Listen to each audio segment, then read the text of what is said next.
Good morning, everybody. It is Saturday morning here in Chicago, a little bit after 7 a.m. Got a beautiful sunrise over my shoulder. Perfect conditions for another speed workout. It's a little bit above freezing for today. Zero wind. Should be a lot of fun. On the menu for today, we've got 2-mile warm-up, 3 miles at threshold.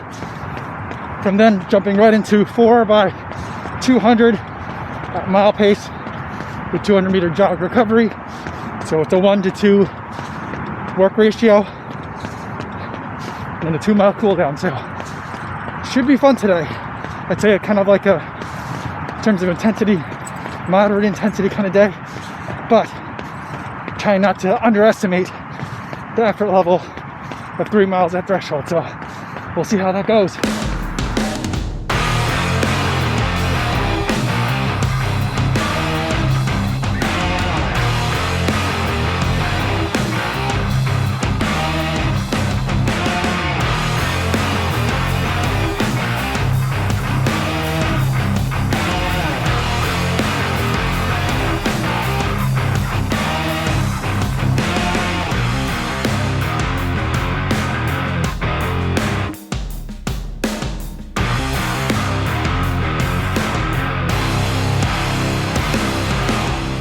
This is the turnaround at Hollywood. Got about half mile left in this threshold session, and then right in to some 200s at mile pace. Woo!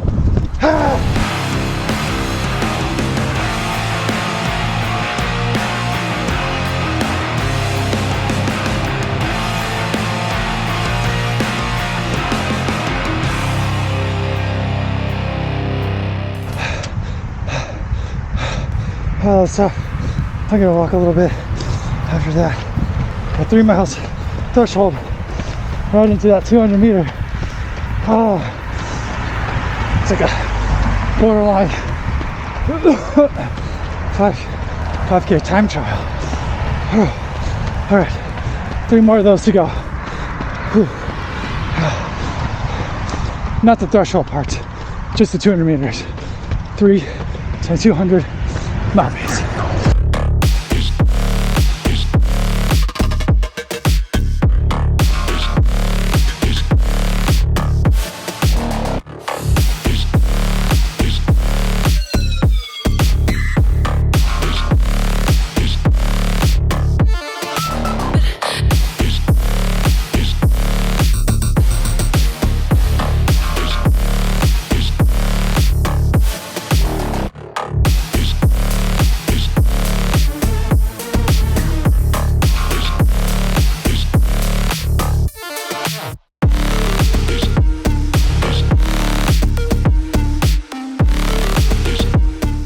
Oh, okay. Finished the last 200. Felt actually pretty good to do those, even after the end of a rigorous 3-mile threshold session. So, feeling nice and confident about that. Let's take it back inside. Look at the paces, look at the power, look at the heart rate, see how it did compared to how it felt.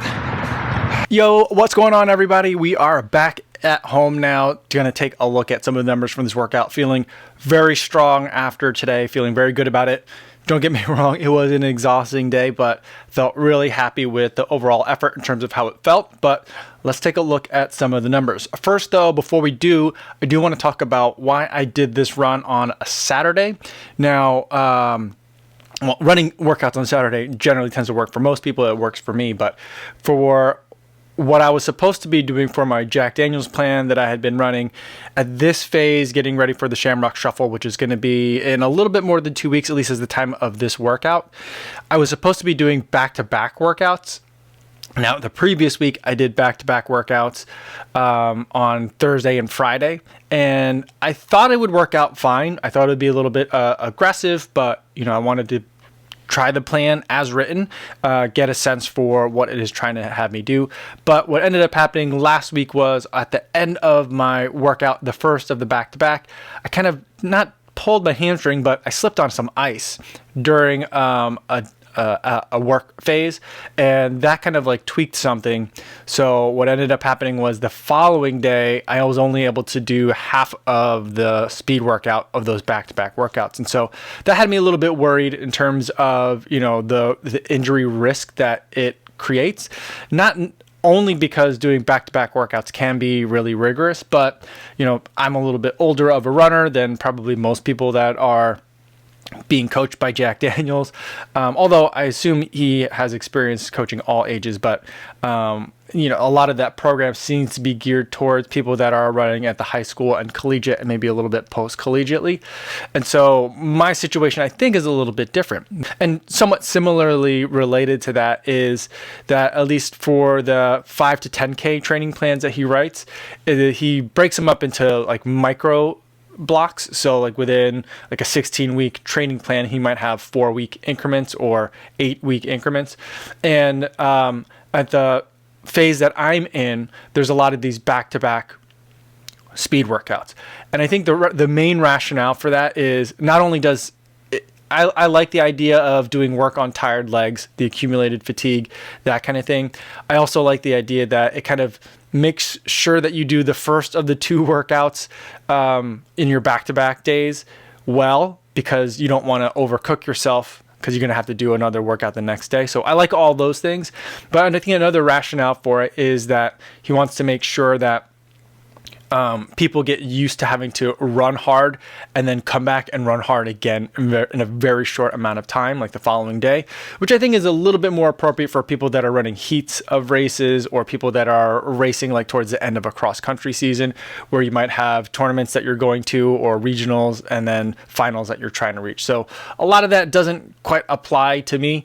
And the main thing that doesn't apply to me is that I don't think I'm generally running my workouts too hard. If anything, as a non-elite 40-something-year-old runner, I'm probably running them, even when I feel like I'm running them too hard, I might be running them too easy. So I think that consideration isn't quite as big of a deal as is like the reduction of the potential injury risk. So I did put a day in between my 2 speed workouts. So I had one Thursday, and then I had one on Saturday. So let's take a look at those numbers and see if I did in fact run the workout correctly. So I think the best way for me to look at it is if I go to Strava first, because when I wrote up kind of like the description of the event on Strava, that's where I had everything kind of set up in the way that I like to look at the numbers, like very succinctly. So we'll look at that. So the workout was supposed to be 2 miles warm up, 3 miles threshold, 4 by 200 with 200 meter jog. And so like going from the threshold to the 200s was going to just be going from fast to faster. So that was intense, and then a 2 mile cool down. So how that ended up looking was the 3 miles at threshold was at 6:23 per mile, or 3 minutes 58 seconds per kilometer, and a wattage of 285 and a heart rate of 168 beats per minute. Now, I've always thought that my threshold heart rate range is like somewhere between like 168, 172, right around there. And so based on that, it kind of looks like I've just about hit it. So otherwise, I'm feeling really good about it just based on those kind of bare numbers. And then for the 200 meter reps, they're a little bit slower than I'd like for 200 meter reps, but considering they came right after a 3 mile threshold repetition, I feel like these are pretty good. The power numbers are pretty good, 299, 297, right around like hovering around 300.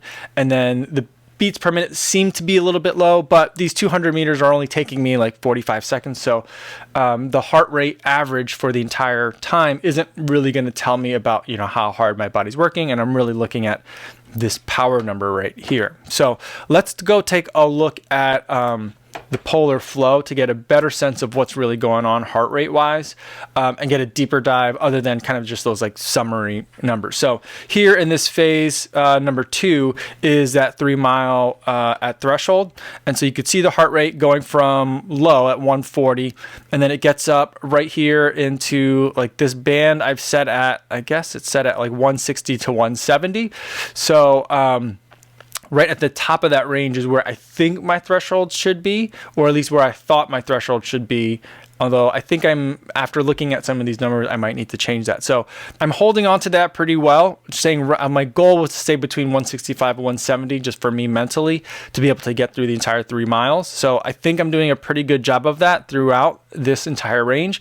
And the paces are surprising. They're a little bit faster than kind of what I would expect for my threshold at this point. So, they're hovering right around the 4 minutes per kilometer mark. So like, kind of ping ponging around 6:26 per mile. And that feels pretty good, because I was thinking like, I didn't think I would get under 20 minutes for like the 5K total that I'd be doing, but it ends up that I'm holding much below that for a lot of the time, and of course there's kind of some fluctuations that are happening there. Right around this point, the heart rate starts to spike up a little bit. I'm trying to see where it's at. Like about 2 miles in, the heart rate starts to pick up just a little bit, and I think right here is where it starts to really get higher above that 170 mark. And this is where I was talking to the camera. And so that was, talking to the camera when you're running at threshold pace is a little bit difficult, and it puts a little bit of extra strain on your system. So I think that's kind of what's going on here. Also, right at this point, there's like a kind of a really sharp roundabout that, kind of like an out and back where I'm turning around. So that puts a little bit of extra strain on the system too. And there the heart rate starts to pick up and the pace starts to drop. So I think combined with, doing the turnaround, talking to the camera, I think I lost a little bit of focus here, and I'm also just starting to get fatigued towards the end of this threshold session. So the times are starting to get slower, even though the heart rate is still really, really high. So what this is telling me that after like this, after about, let's see, it's 32 minutes there and 18 minutes there. So after about 14 minutes in this range, the heart rate starts to kind of pick up and can't really get itself back down to kind of the paces and heart rates where it was. I'm thinking that like 170 might be at the higher end of my threshold range and not kind of in the middle of it, which is what I'd been thinking. So might have to kind of adjust my thinking on that just a little bit.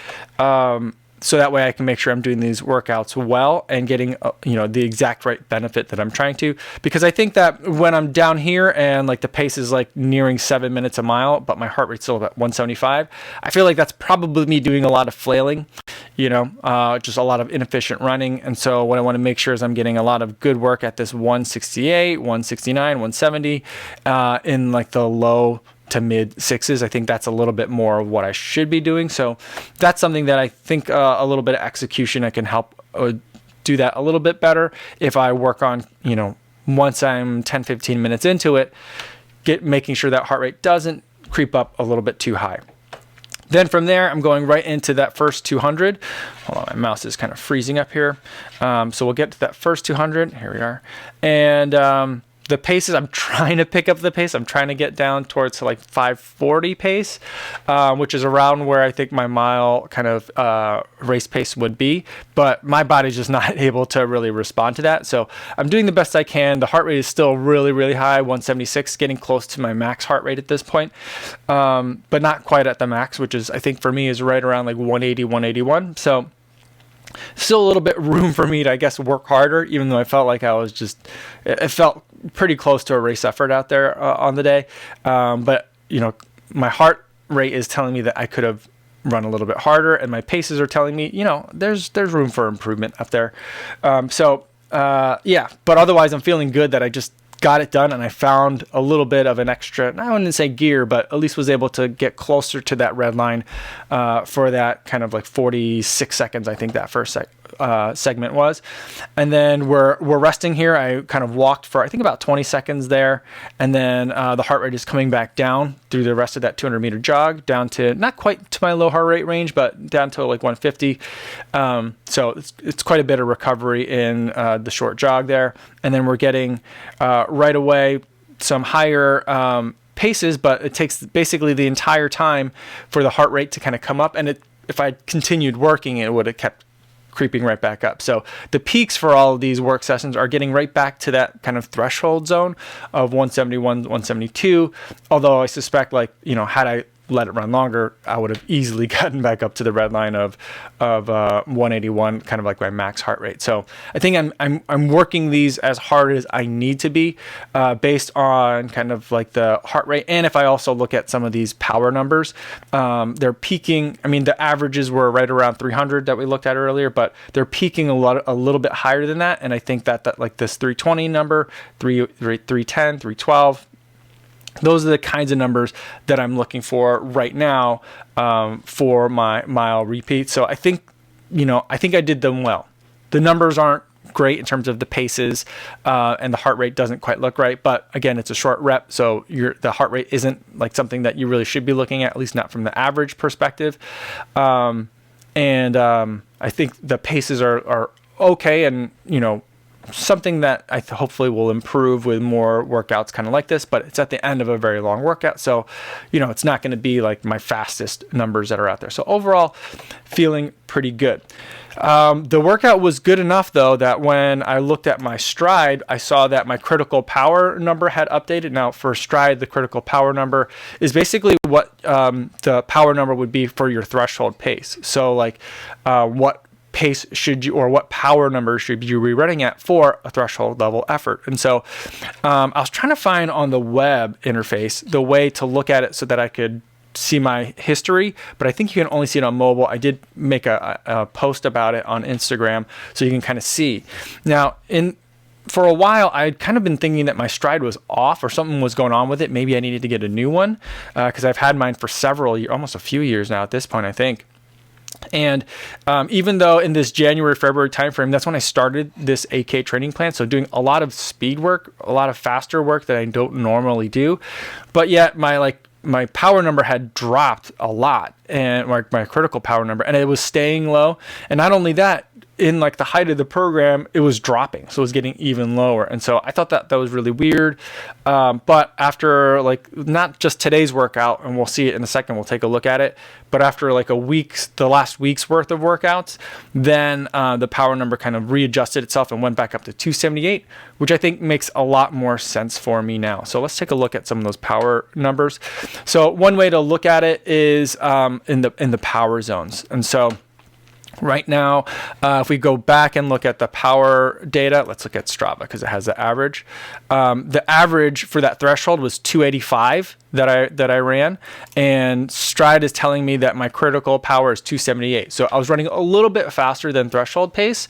Today, it kind of felt like that's what a good 8K race pace would be for me, and that's probably right. Right, looking at some of this critical power number, what the data is telling me, and what my running by feels was telling me, I think that threshold, or what I thought I was running at threshold for today, is probably a good race pace for me for 8K. So if I had backed off it just a little bit, that'd probably be more accurate to what my actual threshold was. And maybe then if I looked, again, going back to the flow data, where towards the end, after about 15 minutes, the heart rate starts to get a little bit high and the pace gets to be a little bit sloppy, maybe that's something that I can maintain a little bit more consistently if I back off that 285 just a little bit and make sure it's back to that 278, that critical power number. So things are starting to line up really well. For the repetitions, those mile repeats, I was looking to hit above 300. I was hitting in the 310 zone, so not quite the mile repetition power number that stryd would kind of prescribe, but much higher than the power numbers that I kind of would have had back before this critical power number adjusted. So before, I think my critical power number was at 253. And so this would have been way above that critical power number for that threshold effort. And my repetitions, so my mile paces were being prescribed, if I was going straight off of the stryd data, at 281 watts was the start of the zone 5, and I was over that for my threshold paces. And I'd been noticing for my strides, because they're so short generally, and for the 200s and also for my strides, which generally end up being about 100 meters, that my power numbers were easily hitting 300. And so I felt like that number wasn't right, that 281. So I knew things were off a little bit, but finally now I've had some recent runs, if I look at this power duration curve, that show that I was right, and the stryd needed just some new data to kind of like catch up and verify before it could give me that kind of higher critical power number. So the two runs that we're mainly looking at are these, like, I think these are blue here. What stryd does is it takes your last 90 days, or you can kind of configure it to be whatever you want, and see the work that you've been doing, and it plots it along this power duration curve, and that's part of how it figures out your critical power.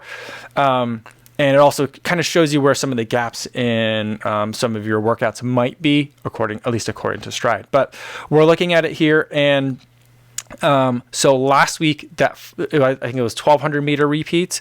That run, which was what I was supposed to be doing, I think I was looking for closer to like race pace on that one, but that ended up being a little bit harder, than the workout for today. So I have some data that's coming in from there that's affecting this power curve, but most of this is from the run of the footage that you saw for today's run. And so it's this threshold effort that I was trying to hold right around at that. I wasn't shooting for 285 watts, but that's kind of like where I was ended up being. And I was able to hold that from like my minute 5 to like minute 20. So squarely right in that like 3 miles of threshold, or that 5K basically time trial that I did today. And then there's some more data back here that you can kind of see. What's nice about this is you can always like click on any of these areas and look at any of these runs to see like what it was doing. So that's how I remember that these were the 1,200 meter repeats, going back through here and kind of seeing what's in here. This little gap in the power and the pace is when I stopped to go to the bathroom. But yeah, so that's what's all going on here. So you can kind of click through any of these and look at what the run was that's contributing to this power duration curve. You can turn on this modeled ability, which is kind of like the difference where like stryd is saying like, if you had like all the right workouts that we think that you should be doing, like this is probably more what your curve would look like. And so like it's saying that like this drop off before my power number starts to kind of fade is probably realistically can be pushed out a little bit farther past the 1 hour mark. And I think that's probably right as well. I just haven't had very like long, like 10 mile or even 10K race efforts or virtual racing or time trial efforts lately. So I think if I had some of that line would be pushed out a little bit farther. And then up here, I haven't done any hill sprints basically since we've been back from Iowa. So that's something that I think that if I did some of those, that curve would get filled in closer to what this white line is. Now, I think because of this weird sharp kind of bend that's in this modeled ability curve, I think that what my modeled ability curve should look like is something that goes even taller than that. Although I don't remember ever hitting more than 400 watts on my stryd foot pod. So even for like, an all out 10 seconds, all out 15 second type of hill sprint. So, it's, I'm going to tend to believe what's going on here with the stryd modeled ability curve, but this little hitch that's in here just seems a little bit funny right around at this 1 minute mark. And so like, I think there's probably something else that's in here that's quite not reflected. But again, I'm not trying to run to make a perfect power duration curve. I'm trying to run to make myself a stronger, faster runner. So I don't really care too much about that. But I do think that this 278 number is more in line with kind of where my fitness has been going. So I think I've finally given this stryd foot pod more of a complete set of the data that it kind of wants to see before it adjusts my numbers. Now here's the interesting thing about that. Is then if we look at the race calculator that stryd provides and with my new numbers, it's giving me some crazy numbers now for like the default is to give you like your estimated time for your marathon. So with the new 278 critical power, it's telling me that my target power to run a marathon would be 244 watts or 88% of that. And it's telling me that I'd be able to run a 2:34 marathon, which is just absolutely bonkers because it's saying that the pace that I'd be running for that with perfect pacing would be 5:54 per mile. And that would pretty much set a PR in every distance over the mile. For me on the way to that, I've not run. If we look at kind of where like 3.11 miles would fall for a 5K, like I've not run like an 18:20. I don't think I've ever run an 18:25K. I can't remember if my 5K from high school was 18:50 or 17:50. but I think it's probably closer to 1850. But so like, I don't think I've ever run that fast. So that's a little bit interesting that it's giving me such a generous pace right now. But I do think that that's 244 power number is probably right. It's probably something that I think would be a good fit for me going into a marathon if I were to train for one, you know, and go for it with a 278 power number. Let's do the same exercise for the 8K. Switch this over to kilometers and we'll calculate it. And it's telling me that I should be shooting for 287, which is right about what the average power was for that 3 mile threshold, which I thought I ran a little bit hot. And it's saying that I like that power number, but it's giving me a time of 25 minutes and 24 seconds, which is just absolutely ridiculous as well. It's saying that I could run at a pace of 5 minutes and 7 seconds per mile, which is faster than I believe I could run a mile. So, I mean, maybe it's right and I'm way off, but I think that the pace is a little bit off. My current PR, not that I've ever trained for an 8K before, it's my first time training for an 8K, but my current 8K PR is 31:59. So like 6:26 per mile, basically 20-minute 5K pace. So that would be a little bit of an improvement. But I do think that somewhere around this 285 maybe 280 number in terms of watts is probably what I'm going to be targeting for the 8K. I might try to sneak up on it. So I might try to start shooting out for like 275 and then shoot up to 285 and then 290 towards the end. Just because I think for me, I need to like gradually like warm up to the race a little bit more. I can't just go out and maintain like the same pace the entire time. So the stryd kind of strategy is useful for me, but it's not exactly what I'm going to do, but it gives me a lot of kind of help and information. Let's put this back at that 26.22 number real quick for a second though, because then if we look at it, that pace that it's giving me is about like 5:54 pace, which is kind of what I'd really love to be able to run a 5K in, you know, assuming I train for a 5K. But after, you know, a couple of weeks, I guess I'm now 6 weeks into 8K training, maybe that's closer to doable. I'm not sure. It would still be a substantial PR for me in terms of like, you know, my recent times. My current kind of 5K PR, not counting like high school, is closer to 1941 or 1943, something like that. So even coming in at anywhere close to 6 for a 5K would be a substantial PR for me there. So I think that if we then extend this out to 8K for the 5 mile, even running at I don't think 244 watts is going to give me 554 per mile, but just to use this as a way of seeing what the times would end up being, you know, if I'm close to 5 minutes or 5 miles or 8K at around 5:54 or around 6 minutes per mile, that puts me right at kind of like the 30-minute mark. So that's an interesting kind of place to put it. It's very ambitious. I don't think that 30 minutes is quite where I'm going to be at the 8K, but it's interesting to think that I might, you know, I could maybe get there with additional work. Like if I didn't, the Jack Daniels plan that I'm on is abbreviated. So, you know, it's interesting to see. And it's good to see that my body is responding to this. It's taken a lot longer to respond to it than I kind of thought it would. I thought I would really see results after, you know, 2 or 3 weeks, but it's taken closer to 4 to 5 for it to really kind of like show up. So I feel like things are moving in the right direction. That's the data for today. After today's workout, let me know in the comments if you have any questions about any of these numbers or what I'm looking at. Or better yet, feel free to come to the live stream that I do just about every day on YouTube, 3 p.m. Central Time, and you can always feel free to ask a question there. That's all for today, everybody. Thanks so much for making it all the way to the end of the video. Hopefully you guys are staying safe out there on your runs, and I'll see you in the next one.